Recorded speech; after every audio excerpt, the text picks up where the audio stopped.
how do you use company culture to attract, retain, great employees, keep them on for more than 3 months, multiple years, a career, and how does safety come into that company culture? So, I mean, it's the full package for sure. I think there's some of the younger folks are asking different questions now than they've asked previously. Like, again, what is your ESG, or what is your, what would be my career plan here, and so on and so forth. So I think having a strong culture is based on having the ability to make all those questions answerable in one way or another. Safety obviously is right at the forefront of all of it. I mean, I don't think anyone's looking today to be unsafe. I think that ship has sailed. There's growing up, it was like, oh my God, are we really going to have to start using these safety harnesses? And now I think it's, all right, well, let me go get my harness. I'll be right back. So I think that it just takes some time for some of it to sort of set in. But, here, for instance, at Priestess, I think that we have a great safety culture.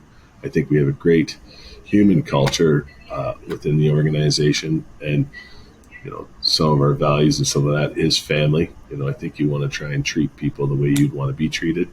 I think that that's super important. And, it's just hard to keep as you keep growing, to keep it consistent, right? So it's you just over time you just get bigger and bigger, and trying to keep those pillars alive.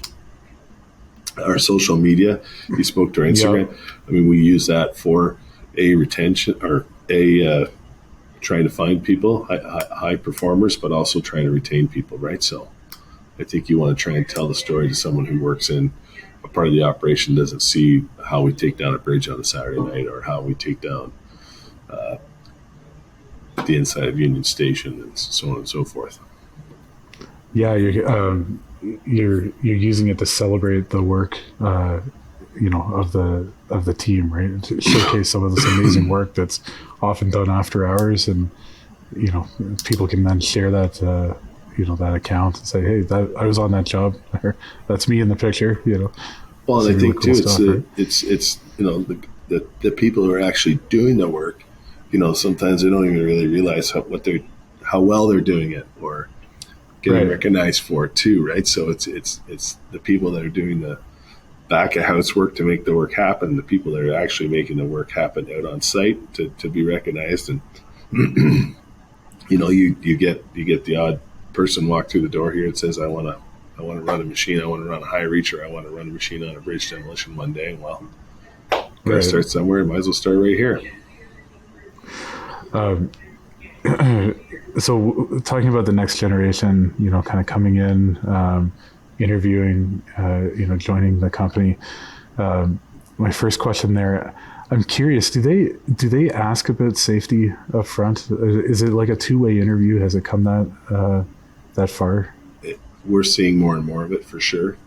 People are saying they're going to apply a few places, and they'll let us know if they're interested, type of thing, which is kind of interesting. Like you say, it's not like they're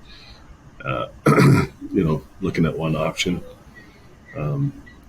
Whereas I think probably more like 10 years ago, like I remember we had one guy that followed us on YouTube, and he lived in Saskatchewan, and him and his wife moved to he actually drove by our office on the way to his house, and he had no idea that he was going to be that close to our office where he was moving from Saskatchewan to Ontario. And he came in, he sat in the lobby, he basically said, I'm not leaving until I speak to someone that's going to hire me. I know you guys are going to hire me. So, that was a little different type of application for sure, right? So, and he still works here today. So,